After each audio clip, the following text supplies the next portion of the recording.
everyone, how are you? I hope all are good. Your again warm welcome on your channel Chance Maths Classes.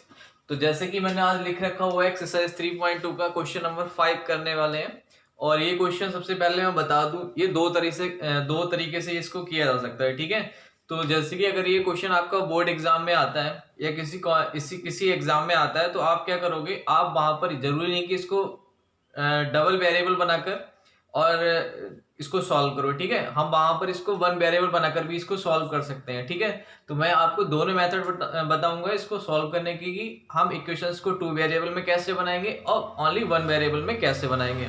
सो दोनों ही method बड़े easy हैं। तो let's start question number 5। Question number 5, as you can see that half the perimeter of the rectangular garden whose length is 4 meter then its width is 36 meter। मतलब आप बीच का जो part है उसको फिनिश कर दो, बस इतना कह रहा है कि half the perimeter of the rectangular garden is 36 metre. तो जब इस क्वेश्चन में बात की गई है वो एक पेरीमीटर के बारे में बताया गया है, रेक्टेंगल के, ठीक है। तो लेट कर लेते हैं कि ये कोई रेक्टेंगल है, it is length L and it is breadth V, ठीक है। तो L एंड V यहाँ पर हमने मान लिया। तो लेट कर लेते हैं कि जो लेंथ और ब्रीथ, तो ब्रीथ हमने यहाँ पर मान लिया X एंड लेंथ मान लिया हमने Y, ठीक। या हम इसको इस तरह से भी मान सकते हैं कि length is X and breadth is Y, उससे कोई फर्क नहीं पड़ने वाला। तो सबसे पहले हम क्या करेंगे, यहाँ पर जो उसने कह रहा है हाफ द पेरीमीटर, लेट जो लिखा हुआ है length L is equals to X and breadth is equals to Y. So according to question, अब कह रहा है half of the perimeter of the rectangle garden. So half of perimeter is equals to 36 meter. So half of the perimeter, अगर मैं बोलूं half of the perimeter, so half it mean 1/2, perimeter mean 2 in bracket L plus B. ये perimeter का formula है ना किसी भी rectangle garden के लिए, तो रेक्टेंगल फील्ड के लिए। सो इट इज 36। सो 1 2 हियर, 2 से 2 कट हो जाएगा, तो यहाँ क्या रहेगा हमारे पास L plus B is equals to 36। So L was X and B was Y। So X plus Y is equals to 36।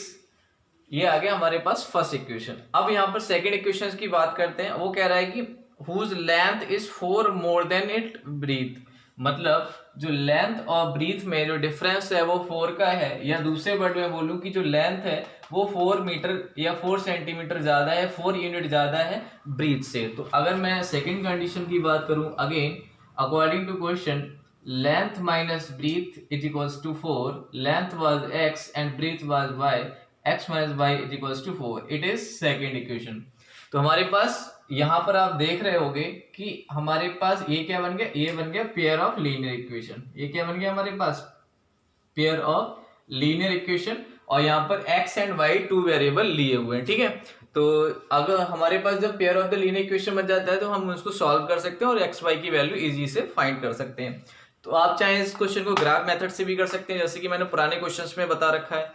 तो आइए अब हम यहाँ से X और Y की वैल्यूज को फाइंड आउट करते हैं। तो कैसे करेंगे हम, यहाँ पर अगर मैं यहाँ पर दोनों सेम वेरिएबल है, x वेरिएबल y वेरिएबल और सेम साइन के साथ में, तो हम क्या करते हैं इक्वेशन को ऐड कर देते हैं जनरल वे में, equation 1 plus equation 2। So 1 is x plus y, then plus second equation is x minus y is equals to 36 plus 4। So it is remove bracket here, x plus y plus x minus y is equals to 40.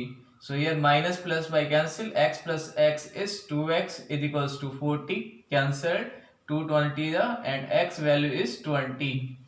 Now put this value in any equation, put in first equation, किसी भी equation में यहाँ से आप put करोगे तो वहां से y की वैल्यू मिल जाएगी। सो x plus y is equals to 36.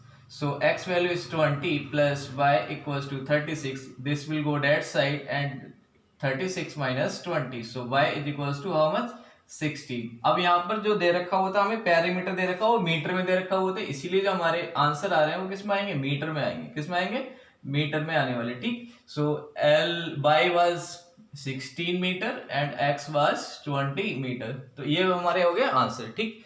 तो मेन बात यहाँ पर ये क्वेश्चन टफ नहीं था, इस क्वेश्चन को करने का पैटर्न क्या होना चाहिए, किस तरह से हमें इसको करना चाहिए। ठीक, तो हमने इसको मैंने कहा ना स्टार्टिंग में ही बताया था कि हम इस क्वेश्चन को दो मेथड से सॉल्व करने वाले हैं। तो ये तो था, मैंने यहाँ पर pair of the linear equation बनाया इनटू टू वेरिएबल। अब मैंने कहा था ना हम इसको वन वेरिएबल बनाकर भी कर सकते हैं, क्योंकि एग्जाम में जब हमें पता नहीं होता है कि ये चैप्टर किस चैप्टर से कौन सा क्वेश्चन आया हुआ है, तो ऐसे केस में क्या करना होता है, हमें हमारे दिमाग से क्वेश्चन को करना होगा। सपोज दैट हमें ये आइडिया नहीं आता है कि थर्ड चैप्टर से है, तो हम इसको कैसे करेंगे।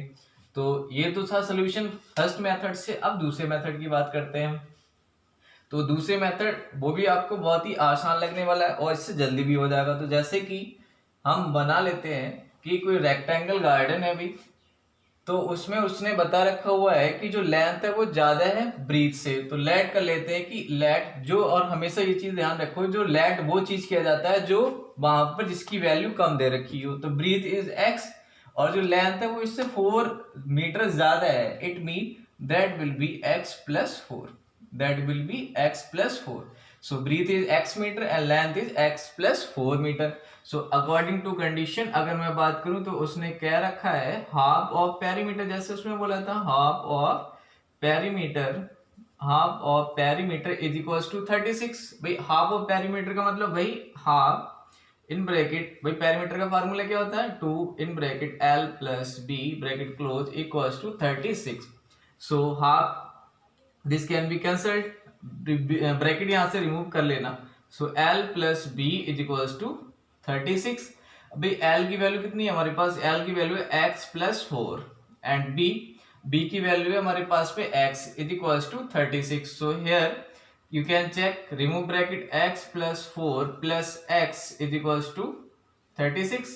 सो x plus x is 2x plus 4 is equals to 36। 2x equals to, ये उधर जाएगा तो ये 36 minus 4, 2x is equals to 32 and it is cancelled, it is 16। So x is 16 metre. भाई 16 आ गया ना, तो x यहाँ क्या है, x यहाँ पर जो ब्रीथ को शो कर रहा है, किसको शो कर रहा है, तो ब्रीथ उसकी कितनी आ गई, 16 मीटर आ गया। अब हम उसकी क्या लेंथ फाइंड करेंगे, तो length is equals to x plus 4 and x value is 16 plus 4 is equals to 20। देखो दोनों मेथड से क्वेश्चन हुआ, लेकिन मुझे जो लगता है कि जो सेकंड मेथड था हमारा क्वेश्चन को सॉल्व करने का, हालांकि वो क्वेश्चन के जो डिमांड है, मतलब यहाँ जो एक्सरसाइज में डिमांड कर रहा था वो 2 वेरिएबल बनाकर करना था, लेकिन जब हमने उसको 1 वेरिएबल में सॉल्व किया कुछ इस तरह से, तो वो क्वेश्चन बड़ा ही आसान बन गया। ठीक है, तो मेरे कहने का मतलब यही था कि जब पेपर में ऐसा कुछ थोड़ी नहीं आने वाला है कि आपको इसमें 2 वेरिएबल्स बनाकर करना है, तो आप किसी भी मेथड का यूज करो और उस मेथड का यूज करो, इससे आपका टाइम थोड़ा बच सके। तो आई होप ये आपको दोनों ही मेथड अच्छे ढंग से समझ में आए होंगे, कुछ नया सीखने को मिला होगा। अगर कुछ नया सीखने को मिला हो तो please subscribe this channel and share with your friend. Thank you, have a happy life.